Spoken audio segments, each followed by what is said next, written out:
함께 하기를 간절히 소망합니다. 오늘 말씀을 나누기 전에 먼저 짧은 영상을 먼저 함께 보기를 원합니다. 주시죠. 최근 논란이 되고 있는 동성애 갈등이 교계로까지 번지고 있습니다.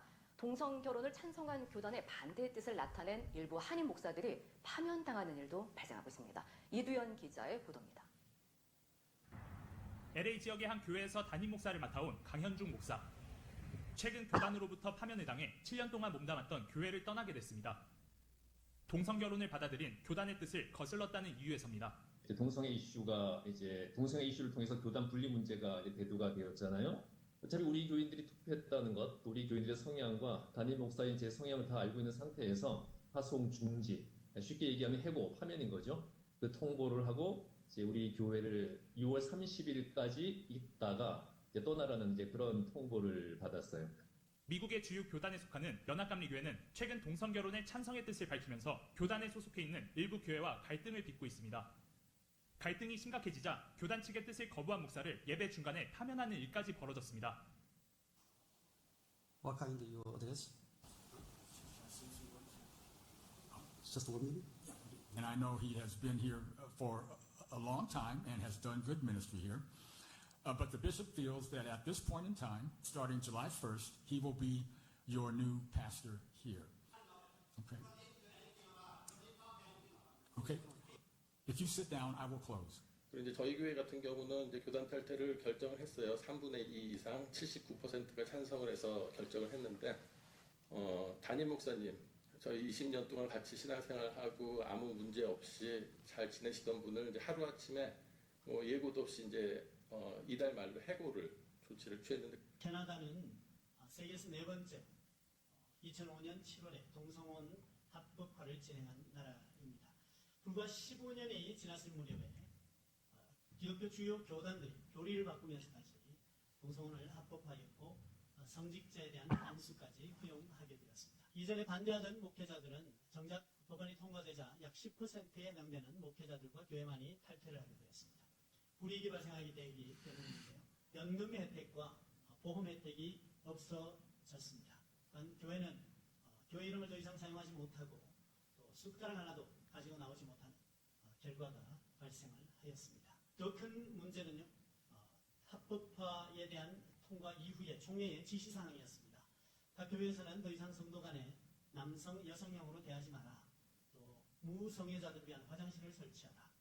화장실은 남녀 공용으로 사용하도록 하라 였습니다. 뿐만 아니라 하나님을 더 이상 남성형으로 부르지 마라 라는 것이었습니다. 이것은 주기도문에 나오는 것처럼 하늘에 계신 우리 아버지라는 남성 명사를 사용하지 말라는 것이었습니다. 네, 멀리 있는 얘기가 아니고 캐나다나 미국에 있는 한인 교회들이 지금 당면하고 있는 현실, 지금 바로 이런 문제들을 당면하고 있습니다. 한국도 지금 이런 문제에 직면해 있습니다. 한국인들의 동성에 대한 인식이 어떨까? 최근 통계 2023년 5월 한국 갤럽 조사에 따르면 한국 사람들의 동성 결혼 찬성, 동성, 남자끼리 여자끼리 결혼하는 것에 대한 찬성이 40%, 반대가 51%로 나타납니다. 일반 대중들요. 근데 거기에 이런 멘트가 달려 있습니다.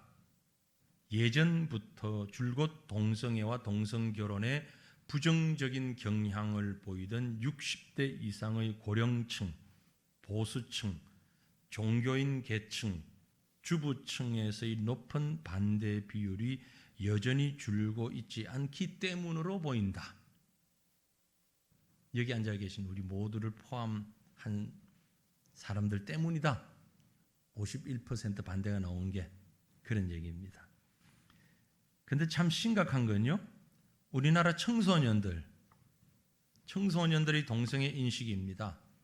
최근 우리나라 청소년들을 대상으로 설문조사를 실시해 봤더니 청소년 가운데 절반이 넘는 52%가 동성애를 인정해 주어야 한다라는 라는 대답이 나왔습니다. 우리나라 청소년들입니다. 인정하기 어렵다는 26%에 불과하고요. 잘 모르겠다 22%. 절반이 넘는 수, 약 4분의 3 이상이 인정하거나 잘 모르겠다. 그런 얘기입니다. 대학생은요 60%가 인정해야 된다 라고 말하고 있습니다. 질문을 바꿔보면 어떨까요? 그 사람들에게, 인정해야 된다라고 하는 사람들에게 이런 질문을 해보면 어떨까요? 여러분의 아들이 며느리감이라고 남자를 데려와서 결혼하겠다면 허락하겠습니까? 하나밖에 없는 딸이 신랑감이라고 데려왔는데 여자를 데려왔다면 허락하겠습니까? 어떤 답이 나올까요? 지금 이 문제는 남의 일이 아닙니다. 우리의 문제입니다. 그런데 분명한 것은 여러분, 하나님은 살아계십니다. 믿습니까? 하나님이 살아계셔서 인류의 역사를 주관하시고 인간의 생사화복과 흥망성쇠를 주관하시는 줄 우리는 믿습니다. 하나님은 이 순간에도 자연 만물을 통하여서 자신을 분명히 보여 알게 하시고 또 사람들의 마음속에 하나님을 알 수 있도록 믿음의 씨앗을 심어 놓으셨습니다.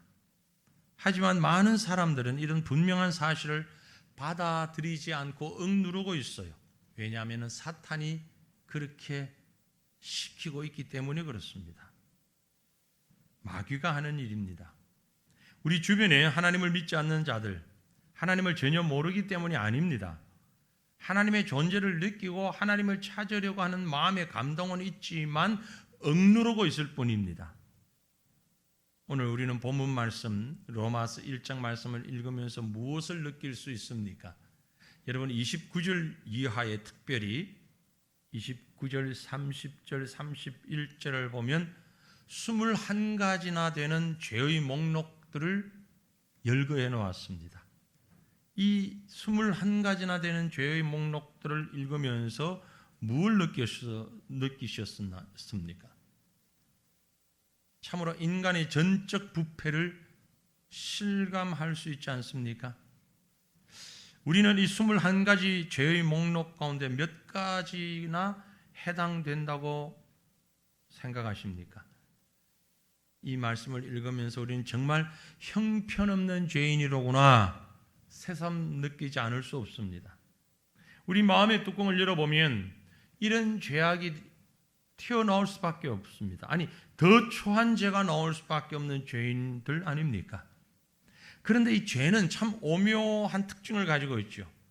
죄는 또 다른 죄를 불러오고 또 다른 죄를 불러오고 마치 늪에 한쪽 다리가 빠지면 또 다른 다리와 온몸까지 빨아들이는 것 같은 이런 속성을 죄는 가지고 있습니다. 과연 하나님은 오늘 바울을 통해서 우리에게 이 죄악의 목록들을 열거하면서 뭘 말씀하고 계실까? 너희는 이처럼 이 죄악 가운데 더 이상 소망이 없어 이 말씀하고 계실까? 저는 아니라고 봅니다. 오늘 하나님은 이 메시지를, 이 말씀을 통해서 우리에게 너희는 이렇게 엄청난 죄인에 불과해. 하지만 나는 너를 절대 버리지 않아. 이런 소망의 메시지가 분명히 이 말씀 가운데 있다고 보여지는 것입니다. 하나님이 심판하실 수밖에 없는 인간의 죄악상을 열거하면서 그 가운데 예수 그리스도를 통하여서 우리를 자녀 삼아주시고 그 가운데서도 우리를 구원하시기를 원하시는 하나님의 음성을 보여주고 계시는 것입니다. 좀 전에 우리는 우리의 이웃들 가운데 구원받지 못할 사람들을 생각하면서 그들을 구원하기 위하여서 우리의 최소한의 노력을 쏟을 것을 생각하며 이름을 적었습니다. 물론 적지 않으신 분도 계시지만 적지 않으신 분들은 마음의 갈등을 가지고 적지 않으신 줄로 압니다. 너무 많으니까 누굴 적어야 할지 몰라서, 아니면 딱히 지금 생각나는 사람이 없기 때문일 수도 있겠지만 분명히 있을 것입니다. 적지 못하셨다면 이 시간이 지난 이후에라도 꼭 적으시길 바랍니다. 되고 되지 않고는 하나님께서 하실 일이지만 우리는 그 이름을 놓고 기도해야 합니다. 그 영혼들은 지금 늪에 빠져들어가고 있습니다. 죄악의 늪에 빠져들어가고 있습니다. 그 영혼들을 위해서 기도해야 합니다. 오늘은 제가 동성애에 관한 얘기를 집중적으로 하려고 합니다만 꼭 동성애에 빠진 사람들을 두고 하는 얘기는 아닙니다. 수많은 죄악 속에 빠져 있는 사람들이 우리 주변에는 너무나 많이 있습니다. 그 가운데 심각한 것 중에 하나가 동성애이기 때문에 특별히 오늘은 제 마음속에 우리에게 가장 중요한 가정을 생각하면서 이 말씀을 준비를 했습니다. 왜냐하면 오늘 오전과 오후에 연속적으로 우리 가정에 관한 주제를 좀 이야기할 수 있을 것 같아서 특별히 오후 시간에는 우리 가정에 관한 전문가가 오셔가지고 흐물어져가는 우리 가정에 관한 말씀을 주실 수 있을 것 같아서 오전 시간에 아주 심각한 가정의 파탄을 이끄는 전 사회적인 문제를 좀 강력한 메시지를 여러분에게 던져주고 오후에는 조금 구체적인 우리 각 개개인의 가정을 돌아볼 수 있는 시간을 갖기를 원해서 그리고 또 사회적으로 지금 크게 이슈가 되고 있는 이 문제 우리 성도들마저도 조금 느슨한 마음을 가지고 포용하려고 하는 마음조차 있는 것 아닌가 하는 우려감 때문에 좀 강력한 메시지를 준비를 했습니다. 여러분, 이 사회를 우리가 바라보면서 오늘 말씀에 집중하시기를 바랍니다. 늪에 빠진 인생들이라는 조금 과격한 제목을 제가 택한 이유가 있습니다. 이유는 먼저 우리가 보는 이 시대, 이 사회를 바라보니 하나님을 버린 사람들의 죄악상이 눈에 너무나 크게 보이기 때문에 그렇습니다. 하나님을 버린 사람들, 그들이 누굽니까? 무질서와 혼란 속에서 타락해 가고 있는 사람들, 우리 주변에 너무나 많이 있습니다. 오늘 우리가 읽은 로마서 1장에 특별히 24절, 26절, 28절에 반복적으로 3번이나 반복하는 말씀이 있습니다. 하나님께서 내버려 두셨다라는 말씀을 하고 있어요. 하나님께서 인간의 정욕대로 내버려 두셨다라는 말씀을 하고 있어요. 사람들이 마음에 하나님 두기를 싫어하므로 하나님께서 인간들의 정욕대로 살도록 내버려 두셨다고 말씀하고 있어요. 그 결과 무슨 죄악을 범하게 되었는가를 말씀하고 있는데 한마디로 성적인 타락의 결과를 가져오게 되었다라고 말씀합니다. 26절 말씀을 한번 같이 읽어보겠습니다. 이 때문에 하나님께서 그들을 부끄러운 욕심에 내버려 두셨으니 곧 그들의 여자대로 순리대로 쓸 것을 바꾸어 영리로 쓰며, 여기 그들의 여자들도 순리대로 쓸 것을 바꾸어 영리로 쓰며, 순리대로 쓸 것을 영리로 쓰며, NIV라고 하는 영어 성경에 번역된 것을 보면 exchange natural relation for unnatural ones, 남녀가 자연적인 정상적인 관계를 무시해버리고 비자연적인 관계로 좋아하며 사용하고 있다라고 번역하고 있는 거죠. 다시 말해서 여인들이 남편과 더불어서 자연스럽게 살아야 할 그것이 마땅한데 부자연스럽게 여자가 여자로 더불어 관계를 맺는 것을 말하고 있는 겁니다. 요즘 사람들이 흔히 말하는 homosexual woman, 즉 레즈비언을 말하고 있는 거죠. 레즈비언을 말하고 있는 거예요. 27절을 우리 다시 한번 같이 읽어보십시다. 27절, 그와 같이 남자들도 순리대로 여자 쓰기를 버리고 서로 향하여 음욕이 불릴 듯하며 남자가 남자와 더불어 부끄러운 일을 행하여 그들의 그릇됨에 상당한 보응을 그들 자신이 받았느니라. 남자들도 순리대로 여자 쓰기를 버리고 서로 향하여 음욕이 불일 듯하여 남자가 남자로 더불어 부끄러운 일을 행한다. 호모섹슈얼 맨, 게이를 말하는 겁니다. 누가 성경에 선명하게 지적하는 말이 없다고 누가 거짓말했습니까? 분명하게 아주 명확하게 기록하고 있어요. 동성애는 분명히 하나님의 창조 원리의 질서를 깨뜨리는 죄악입니다. 하나님께서 남자와 여자를 창조하시고 남자와 여자의 결혼을 통하여 가정을 이루기를 허락하셨습니다. 그러므로 성은 하나님이 인간에게 주신 아름다운 축복입니다. 성경은 우리에게 창세기 2장 24절에 이러므로 남자가 부모를 떠나 그의 아내와 합하여 둘이 한 몸을 이룰지로다 라고 분명히 말씀하고 있어요. 이 말씀에 남자가 여자와 결합하여 결혼의 3가지 단계가 있음을 분명히 말씀했죠. 남자가 부모를 떠나, 남자가 성인이 되면 육신적으로, 영적으로, 경제적으로 부모를 떠나서 독립해야 할 것을 말씀하고요. 그의 아내와 합하여 육신적으로, 영적으로, 정신적으로 한 여인과 합하여 하나가 되는 상태, 한 몸을 이룰지라. 이게 인간이 타락하기 전에 하나님이 사람에게 제정해 주신 아름답고 가장 신성한 결혼 제도의 원리를 얘기하고 있는 겁니다. 그러므로 한 남자와 한 여자가 결혼해서 한 가정을 이루는 그 가정이라는 질서 안에서 하나님의 뜻을 하나하나 성취해 나가야 하는 것입니다. 그 가정이란 테두리 속에서 남녀가 자녀를 낳음으로 번성해 나갈 수가 있고, 그 가정에서 부부가 한 마음으로 하나님을 섬길 수 있고, 그 가정에서 부모가 자녀에게 신앙을 바르게 양육해 나갈 수 있는 겁니다. 그런 면에서 가정은 교회를 시작하게 하는 출발점이죠. 하지만 동성애를 지지하는 사회는 이 가정 자체를 깨고 있는 겁니다.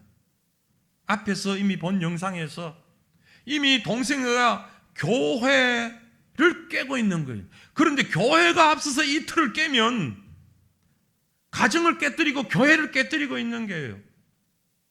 동성애를 찬성하는 것은 가정을 깨뜨리고 교회를 깨뜨리는 사악한 행위인 것입니다.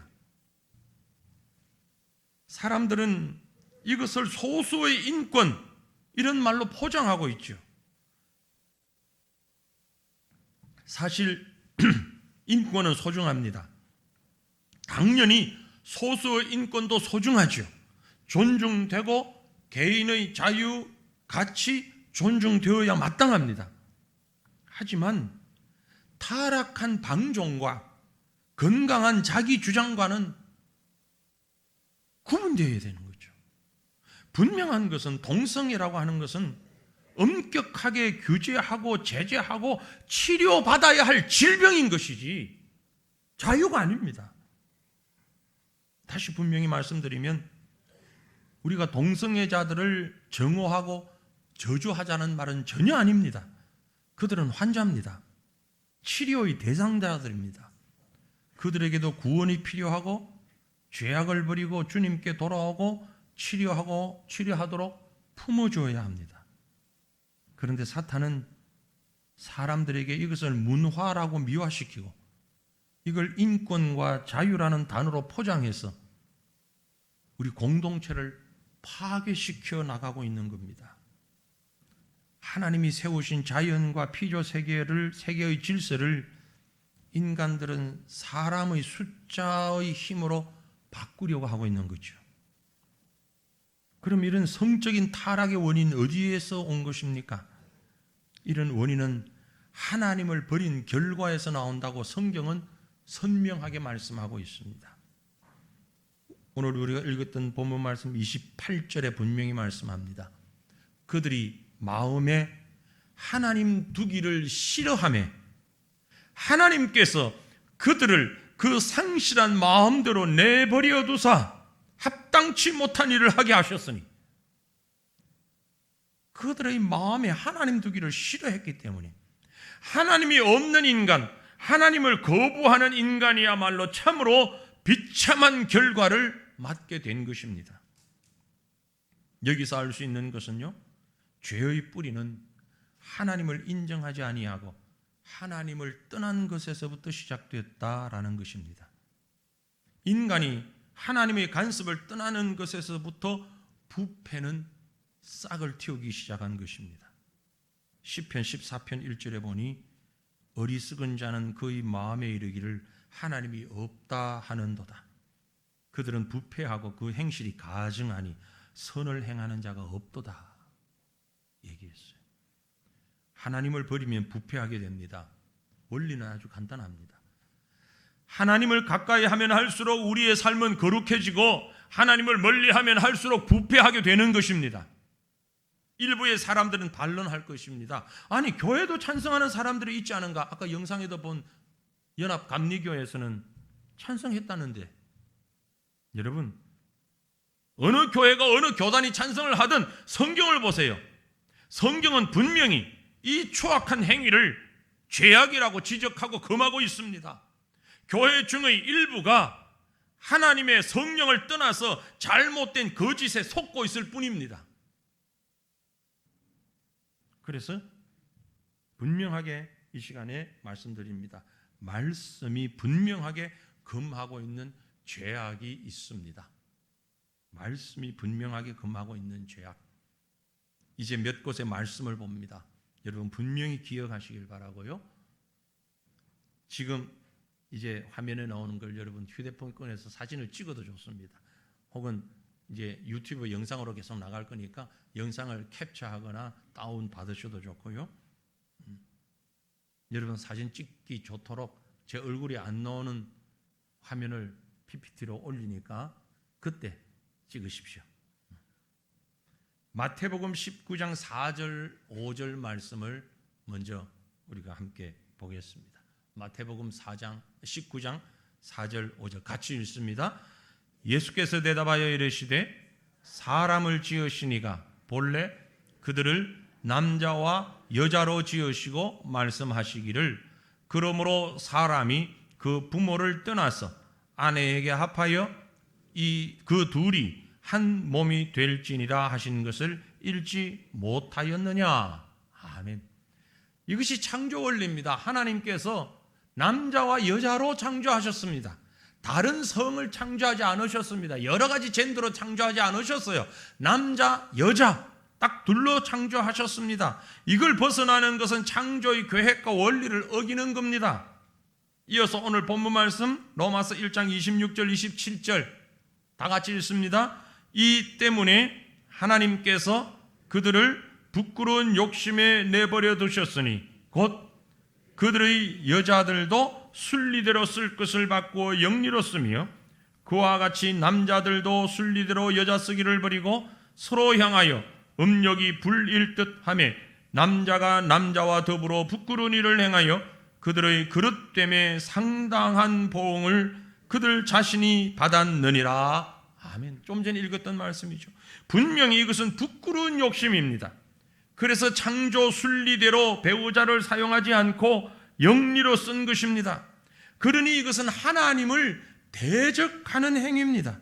죄로 말미암아 타락하고 음욕이 불릴 듯하여 부끄러운 일인 줄 알면서도 행하는 것입니다. 이건 성경 여러 군데를 보면 하나님 보시기에 얼마나 가증한 행위라는 것을 알 수 있는 것이죠. 정말 가증한 행위입니다. 가장 큰 이유는 하나님의 창조 목적과 질서를 깨는 것이기 때문에, 그러므로 동성애라고 하는 행위는 하나님을 대적하는 행위인 것입니다. 성경 여러 곳에서 이건 죄악이니 금하고 있고 무서운 형벌을 언급하고 있습니다. 한 곳 더 봅니다. 레위기 18장 22절 말씀 같이 읽습니다. 너는 여자와 동침함같이 남자와 동침하지 말라. 이는 가증한 일이니라. 레위기 20장 13절 말씀 누구든지 여인과 동침하듯 남자와 동침하면 둘 다 가증한 일을 행함인즉 반드시 죽일지니 자기의 피가 자기에게로 돌아가리라. 또 한 곳 더 봅니다. 고린도전서 6장 9절. 불의한 자가 하나님의 나라를 유업으로 받지 못한 줄을 알지 못하느냐. 미혹을 받지 말라. 음행하는 자나 우상 숭배하는 자나 간음하는 자나 탐색하는 자나 남색하는 자나, 여기 탐색하는 자, 남색하는 자, 동성애하는 자, homosexual offenders, 동성애하는 자들, 이 자들, 이런 자들 잘 보십시오. 이 말씀, 이런 자들을 어떻게 하나님께서 벌을 내리신다고 했는고 하니 눈 똑바로 뜨고 보십시오. 오늘 읽었던 본문 말씀인데 한 번 더 인용합니다. 로마서 1장 32절 다 같이 크게 읽겠습니다. 그들이 이 같은 일을 행하는 자는 사형에 해당한다고 하나님께서 정하심을 알고도 자기들만 행할 뿐 아니라 또한 그런 일을 행하는 자들을 옳다 하느니라. 아멘. 아멘. 성경 어디에 동성애에 대해서 침묵하고 있고, 어디에 옳다고 얘기하고 있고, 어디에 동성애를 동조하고 있습니까? 어느 성경이 그렇게 말씀하고 있습니까? 도대체 동성애를 인정하는 목사나 교회는 어떤 성경을 보고 있습니까? 그들이 보는 성경은 도대체 어떤 성경이길래 그렇게 인정하고 있단 말입니까? 음행하는 자, 간음하는 자, 남색하는 자 전부 성적 타락을 의미하는 자고, 그것은 하나님께서 분명히 말씀하시기를 오늘 본문 32절에 사형에 해당하는 죄다. 그럼에도 불구하고 그런 일을 행하면서도 그것이 옳다고 말하는 자들이 있다고 말씀하고 있어요. 그런데 또 그렇게 말하는 자들이 있을 겁니다. 아니, 세계적인 추세가 그렇고 시대적인 흐름이 그런데 어떡하냐고, 용납해야지, 어떡하냐고.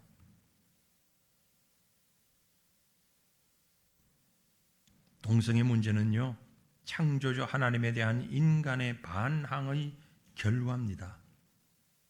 타락한 인간인들이 하나님을 대항하는 수단으로 자유와 인권이라는 것을 이용하고 있습니다. 자유와 인권은 현대 사회의 최고 가치인 것이 분명합니다. 그런데 악한 세력이 타락과 방탕을 자유로 인권으로 미화시키고 있는 겁니다. 그 대표적인 것이 바로 동성애입니다. 이건 방종이고 극단적인 쾌락 추구인 것을 교묘하게 인권이라는 탈로, 자유라는 탈로 우리를 속이고 있는 것입니다. 여러분, 인간 윤리와 도덕을 파괴하고 창조 질서를 파괴하는 그런 거짓에서 깨어나기를 주님 이름으로 축원합니다. 그러므로 마지막 결론의 말씀은 늪에 빠진 인생들을 살리는 일에 앞장서는 저와 여러분이 되기를 바랍니다. 어떤 이는 말합니다. 동성애는 본능적으로 태어날 때부터 그렇게 할 수밖에 없는 DNA를 가지고 태어난 것이라고 말하는데 어떻게 그렇게 매몰차게 말할 수 있습니까? 태어나면서부터 그렇게 태어난 걸 어떡한단 말입니까? 이렇게 말하는 사람들은 1993년 미국의 해머라고 하는 의사가 주장한 주장을 근거로 듭니다. 해머 박사가 동성애자들의 염색체를 분석해 봤더니 남다른 염색체 유전자가 있었다고 발표를 했습니다. 그런데 그 해머 박사가 바로 동성애자였습니다. 자기들을 합리화시키기 위해서 발표한 논문이었습니다. 그래서 그 이후에 1999년 캐나다의 라이스 박사 연구팀이 다시 연구를 해서 해머 박사의 연구가 완전히 잘못되었다라는 것을 밝혀냈습니다. 1999년 라이스 박사 연구팀에 의하면 해머 박사의 연구가 전혀 잘못된 것이고 극단적 쾌락 추구의 결과고 이기적인 결과이며 그것은 질병에 불과한 것이라고 얘기했습니다. 의학적으로도 발표가 되었고요. 한국의 연세대학의 김준명 박사의 연구 발표에 의하면 동성애자들에 의하여서 심각한 2차적 질병으로 에이즈에 치명적으로 노출될 수밖에 없다는 발표까지 했습니다. 그래서 전 세계적으로 매년 100만 명 이상이 새롭게 감염되고 있는 에이즈, 이것의 가장 큰 이유가 바로 동성애라고 하는 것이 밝혀졌습니다. 2022년까지 누적 감염자 8,560만 명 이상이고 그중 생존자는 46%에 불과한 3,900만 명. 그러니까 에이즈에 감염된 사람 54%가 사망한 코로나의 치사율이 얼마였죠? 에이즈 치사율이 54%입니다. 그 엄청난 전염병의 원인이 상당수가 동성애라고 하는 이 엄청난 것을 왜 사람들은 말하고 있지 않을까요? 여기 도표가 하나 있습니다. 전문가들이 꼽은 국가 에이즈 전략 우선순위, 남성 동성애자가 이렇게 높습니다. 225명, 225점. 네, 전체 가운데 여러분 비교가 되십니까? 한미 동성애 에이즈 관련 정보를 보면 미국에서 발표한 것과 한국 질병관리본부에서 발표한 것이 그 다음 도표를 보시면 이렇게 차이가 납니다. 남성 동성애자 가운데 미국에서는요, 상당수가 동성애로 인해서 에이즈가 감염되었다고 발표를 하고 있는데 한국에서는 발표하고 있지 않다라는 도표상의 얘기입니다. 우리나라만 해도 에이즈 환자가 2만 명이 넘는다고 합니다. 그런데 남성 에이즈 환자의 90%가 동성애자들이라는 겁니다. 이 에이즈는 전염이 됩니다. 에이즈 환자들의 모두 국가가 치료를 하고 있습니다. 전액 국가 국비로 치료하고 있습니다. 1인당 연간 3,500만 원 정도. 한 사람이 에이즈 치료가 완전히 되려면 약 5억에서 6억 정도의 경비를 들여서 치료를 하는데 지금 이런 상황에서 국가적으로 나서서 해야 할 일은 이 질병이 감염되지 않도록 해야 하는 일입니까? 아니면 이런 질병이 감염되도록 방관하는 일을 국가가 해야 합니까? 물론 동성애자들도 우리 국민이기 때문에 정부에서는 그들의 인권을 존중해야 합니다. 어떻게 존중해야 하겠습니까? 선도하고 치료하는 일을 해야 합니다. 그런데 더 많은 환자들을 양성하는 일을 허용하고 합법화하는 것이 어떻게 인권을 존중하는 일이라고 얘기할 수 있습니까? 개인의 건강과 공동체의 건강을 깨뜨리는 중대한 죄를 범하는 것이 어떻게 인격을 존중하는 일이라고 말할 수 있습니까? 지금 추진하고 있는 차별금지법은 소수자의 인권을 보호한다는 차원에서는 참 좋은 말입니다. 좋은 일입니다. 추진되어야 하고 의미 있는 일입니다. 소수의 인권도 반드시 보호되어야 하는 일입니다. 특별히 장애인들, 약자들 인권이 보호되고 존중되어야 합니다. 그러나 동성애자는 제외되어야 합니다. 동성애자들은 고아와 과부 등 사회적 약자들과는 다른 존재입니다. 그런데도 동성애자들도 소수라고 그들의 인권도 보호되어야 되고 차별해서는 안 된다고 하는 것은 분명히 잘못된 것입니다. 동성애는 죄악입니다. 죄악입니다. 죄악이 분명한데도 용납하고 법으로 보장해야 된다면 그것은 공동체를 무너뜨리는 것입니다. 성경이 금하고 있고 하나님의 법이 금하고 있는 죄악입니다. 우리 헌법에 언론의 자유가 분명히 있습니다. 그리고 표현의 자유도 보장되어 있습니다. 소수의 인권이 중요하고 그들의 표현이 보장되어 있다면 다수의 인권도 중요하고 성경적 표현도 보장되어야 할 것입니다. 그리고 잘못된 것을 잘못됐다고 말하는 권리도 당연히 보장되어야 될 것입니다. 소수의 인권도 중요하고 차별되면 안 되지만 다수가 누려야 할 인권도 자유도 존중되어야 할 것입니다. 그러므로 동성애자들 때문에 교회와 학교에서 동성애에 대해서 잘못된 것을 가르칠 수 있고 그 폐해를 알려줄 의무와 권리도 있어야 할 것입니다. 동성애를 비롯한 사회적인 악을 용납하면 개인도 무너지고 가정도 깨어지고 국가도 무너지게 될 것입니다. 깊은 늪에 빠져들어가게 될 것이고 주님의 몸인 교회 공동체도 무너지게 될 것입니다. 사탄의 목적은 하나입니다. 우리를 죄에 빠뜨려 무너뜨리는 것이고 가정을 깨고 교회를 깨고 결국 이 사회와 국가를 자기의 손아귀에 넣는 것입니다. 마지막 때는 죄로 말미암아 성도가 고통하는 때가 될 것이라고 말씀하고 있습니다. 여러분, 우리 성경 한 것 보고 오늘 말씀을 매듭 짓기를 원합니다. 디모데후서 3장 1절에서 5절 말씀을 뜻을 생각하면서 우리 함께 읽겠습니다. 디모데후서 3장 1절로 5절 말씀 같이 읽겠습니다. 너는 이것을 알라.